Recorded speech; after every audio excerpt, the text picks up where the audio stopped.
मित्रांनो, आपल्या सामुद्रिक शास्त्रामध्ये आपल्या शरीराच्या अंगावर असणाऱ्या काळ्या तिळांना खूप जास्त महत्त्व दिलं गेलं आहे. म्हणजे जर आपल्या शरीरावर ना कुठल्या पण अंगावर जर एखादा काळा तीळ जर असेल तर त्याचा अर्थ काय होतो, तर त्याचा अर्थ ना सामुद्रिक शास्त्रामध्ये पूर्णपणे सांगितला आहे. पण मित्रांनो, आज आपण ना सामुद्रिक शास्त्रामध्ये एक गोष्ट अशी पण सांगितली आहे, जी गोष्ट ना अजूनपर्यंत कित्येक लोकांना माहीतच नाही आहे. म्हणजे मित्रांनो, सामुद्रिक शास्त्रामध्ये ना हे पण सांगितलं आहे की जर एखाद्या स्त्रीच्या, जर एखाद्या मुलीच्या योनी मार्गावर जर काळा तीळ जर असेल तर त्याचा अर्थ ना काय होतो. म्हणजे जर एखाद्या स्त्रीच्या योनी मार्गावर जर काळा तीळ जर दिसून आला, सो त्या स्त्रीचा स्वभाव कसा असतो, तिच्या स्वभावामध्ये ना कोणती गुणवैशिष्ट्य दिसून येतात, त्या स्त्रीचं व्यक्तिमत्व हे कसं असतं, त्या स्त्रीची पर्सनॅलिटी ही कशी असते.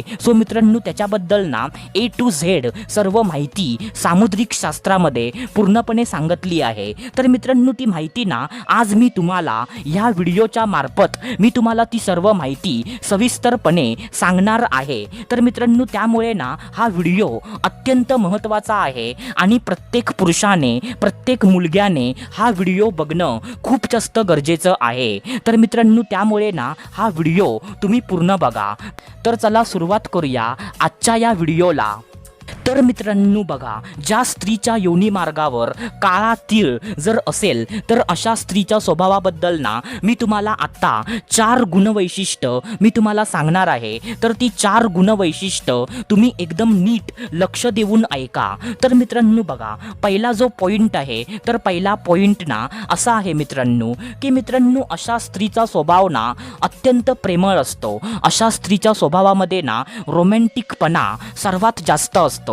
म्हणजे ही स्त्री ना एक प्रकारची रोमॅन्टिक असते. म्हणजे त्या स्त्रीला ना प्रेम करायला खूप जास्त आवडतं. म्हणजे ही स्त्री ना आपल्या पार्टनर सोबत कायमची रोमॅन्टिक राहते. तिच्यामध्ये ना काम वासना सर्वात जास्त असते. त्या स्त्रीला ना शरीर सुख तिला सर्वात जास्त, बाकी म्हणजे महिलांच्या तुलनेमध्ये तिला सर्वात जास्त शरीर सुखाची इच्छा तिला सर्वात जास्त असते. म्हणजे त्या स्त्रीच्या स्वभावामध्ये ना रोमॅन्स आणि रोमॅन्टिकपणा सर्वात जास्त भरलेला असतो आणि ती स्त्री ना स्वभावाने अत्यंत प्रेमळ असते. ती म्हणजे मित्रांनो, अशी स्त्री ना कधी तुम्हाला रागवलेली किंवा रुसलेली अशी तुम्हाला कधीच दिसणार नाही. ती स्त्री ना कायमची खुश असते, कायमची आनंदी असते, असं मित्रांनो सामुद्रिक शास्त्रामध्ये ना सांगितलं आहे. तर मित्रांनो, आता त्याच्यानंतर जो दुसरा पॉइंट आहे, तर तो दुसरा पॉइंट ना असा आहे मित्रांनो की त्या स्त्रीच्या स्वभावामध्ये ना एक प्रकारचा उत्साह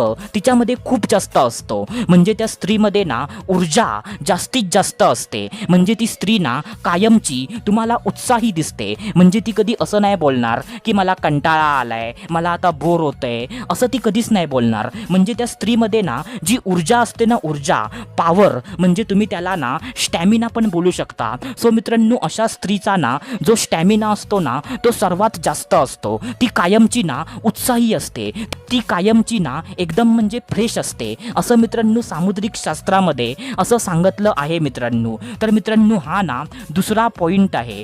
आता त्याच्यानंतर जो तिसरा पॉइंट आहे, तर तो तिसरा पॉइंट ना असा आहे मित्रांनो की मित्रांनो, आकर्षक चुंबकीय पर्सनॅलिटी. काय बोललो मी? आकर्षक चुंबकीय पर्सनॅलिटी. आता बघा मित्रांनो, त्या स्त्रीची ना जी पर्सनॅलिटी असते, म्हणजे मित्रांनो त्या स्त्रीची बॉडी लँग्वेज, तिची पर्सनॅलिटी, तिचं व्यक्तिमत्व हे असं असतं की म्हणजे ती ना जिथे कुठे पण जाईल तर मित्रांनो तिथे ना ती बहुतेक पुरुषांना आपल्याकडे आकर्षित करते. म्हणजे त्या स्त्रीचं व्यक्तिमत्व ना एक प्रकारचं चुंबकीय व्यक्तिमत्व असं दिसून येतं मित्रांनो. म्हणजे त्या स्त्रीकडे ना इतर सर्व पुरुष आपणच तिच्याकडे खेचले जातात मित्रांनो. अशी तिची पर्सनॅलिटी एक प्रकारची आकर्षक आणि चुंबकीय असते मित्रांनो. म्हणजे मित्रांनो, जसा एक चुंबक ना लोखंडाकडे आपणच खेचला जातो किंवा लोखंड चुंबकाकडे आपणच खेचलं जातं, तसं मित्रांनो त्या स्त्रीची पर्सनॅलिटी, तिचं व्यक्तिमत्व आढळून येतं मित्रांनो. तर मित्रांनो हा ना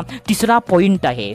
आता त्याच्यानंतर जो चौथा पॉइंट आहे तर तो चौथा पॉइंट ना असा आहे मित्रांनो की मित्रांनो भौतिक गोष्टींसाठी अटॅचमेंट असणं. काय बोललो मी? भौतिक गोष्टींसाठी अटॅचमेंट असणं. आता बघा मित्रांनो भौतिक गोष्टी ह्या कोणत्या असतात की मित्रांनो माझं घर, माझी गाडी, माझी प्रॉपर्टी, म्हणजे मित्रांनो अशा ना ज्या भौतिक गोष्टी आहेत तर मित्रांनो त्या गोष्टींची गरज ना अशा स्त्रीला सर्वात जास्त असते. आणि मित्रांनो ह्या गोष्टी ना कमावण्यासाठी ती स्त्री ना खूप जास्त मेहनत करते. त्या स्त्रीला ना भौतिक गोष्टी तिला खूप जास्त आवडतात आणि ती स्त्री ना भौतिक गोष्टींसोबत ती खूप जास्त अटॅचमेंट तिला असते. म्हणजे तिला असं वाटतं की माझं ना मोठं घर असावं, माझ्याकडे ना मोठी गाडी असावी, माझ्या म्हणजे अंगावरती ना सोनं नाणं असावं. असं त्या स्त्रीला ना भौतिक गोष्टींची आवड, भौतिक गोष्टींसोबत अटॅचमेंट तिला सर्वात जास्त म्हणजे तिला असते मित्रांनो. म्हणजे मित्रांनो इतर महिलांच्या तुलनेमध्ये त्या स्त्रीला ना ह्या गोष्टी सर्वात जास्त तिला आवडतात मित्रांनो. तर मित्रांनो हे गुणवैशिष्ट्य ना त्या स्त्रीमध्ये दिसून येतं मित्रांनो. तर मित्रांनो आशा करतो जे मी तुम्हाला सांगितलं ते सर्व काही तुम्हाला समजलं असेल. तर आपण भेटूया दुसऱ्या व्हिडिओमध्ये. तोपर्यंत धन्यवाद. खुश रहा, हॅप्पी रहा, स्वतःची काळजी घ्या. Love you so much all of you.